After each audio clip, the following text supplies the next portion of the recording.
என் அன்பு தமிழ் சொந்தங்களுக்கு வணக்கம். வெஜ் அண்ட் நான்வெஜ் சேனலில் இன்றைக்கி ரொம்பவே சிம்பிள், ஈஸி அண்ட் டேஸ்டியாக எப்படி சேமியா பாயசம் செய்யலான்னு பார்க்க போகிறோம். என் சேனலை இன்னும் சப்ஸ்கிரைப் பண்ணாமல் இருந்தால் இந்த சப்ஸ்கிரைப் பட்டனை கிளிக் பண்ணுங்கள். மறக்காமல் இந்த பெல் சிம்பிளையும் கிளிக் பண்ணுங்கள். என் ரெசிபி உங்களை தேடி வரும். அதுக்கு ஒரு பேன் வச்சு 2 ஸ்பூன் நெய் ஊற்றிருக்கேன். இப்போது 1 கப் சேமியா எடுத்திருக்கேன். அதை அந்த நெய்யில் வறுத்து எடுத்துக்கலாம்.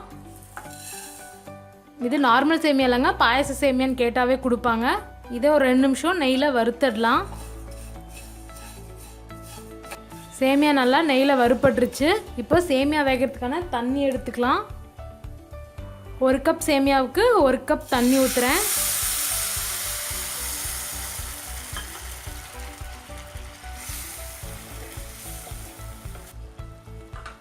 சேமியா ரொம்ப சீக்கிரமே வெந்துருங்க. ஒரு 2 நிமிஷம் இருந்தால் போதும். சேமியா நல்லா வெந்துருச்சுங்க. இப்போது நான் ஒரு பிஞ்ச் சால்ட்டு போடுறேன். எப்போவுமே சர்க்கரை சேர்க்கும்போது ஒரு பிஞ்ச் சால்ட் சேர்த்துட்டோம்னா அந்த சர்க்கரையை நல்லா ஹைலைட் பண்ணி காமிக்குங்க. நம்ம இப்போ பால் சேர்த்துக்கலாம். நான் 1 கப் சேமியா எடுத்துருக்கேன் இல்லையா, ஸோ நான் 1.5 கப் பால் சேர்க்க போகிறேன். காய்ச்சி ஆற வச்ச பால். உங்களுக்கு குவான்டிட்டி ஜாஸ்தியாக தேவைப்பட்டுச்சுன்னா 2 கப் பால் கூட சேர்த்துக்கோங்க.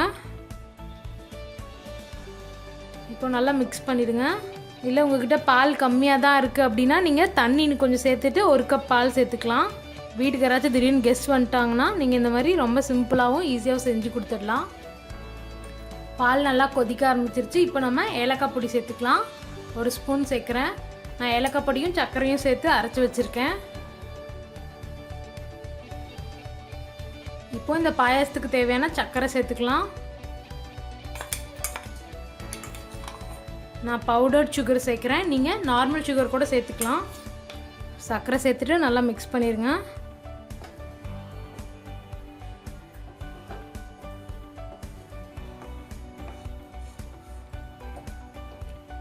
இப்போது நெய்யில் வறுத்து வச்சுருக்க முந்திரி திராட்சை சேர்த்துக்கலாம். நம்ம பாயாசம் ஃபைனல் ஸ்டேஜுக்கு வந்துருச்சு. சர்க்கரை சேர்த்து நல்லா ஒரு கொதி வந்துருச்சு. இப்போ நம்ம அடுப்பை ஆஃப் பண்ணிடலாம். உங்களுக்கு ஒரு சீக்ரெட் சொல்ல போகிறேன். அது என்ன சீக்ரெட்னா, நான் கடைசியில் அடுப்பு ஆஃப் பண்ணிட்டு ஒரு ட்ராப் வெனிலா எசன்ஸ் ஊற்ற போகிறேன். இதை நீங்கள் ஊற்றிட்டு ஒரு தடவை மிக்ஸ் பண்ணி விட்டுருங்க. பாயாசத்தோட வாசமும் டேஸ்ட்டும் அவ்வளோ சூப்பராக இருக்குங்க. நீங்கள் இதை வீட்டில் செஞ்சு பார்த்துட்டு எப்படி இருந்ததுன்னு எனக்கு சொல்லுங்கள். இந்த ரெசிபியை ட்ரை பண்ணி பார்த்துட்டு உங்களோட ஃபீட்பேக்கை சொல்லுங்கள். வெஜ் அண்ட் நான்வெஜ் சேனலை சப்ஸ்கிரைப் பண்ணுங்கள்.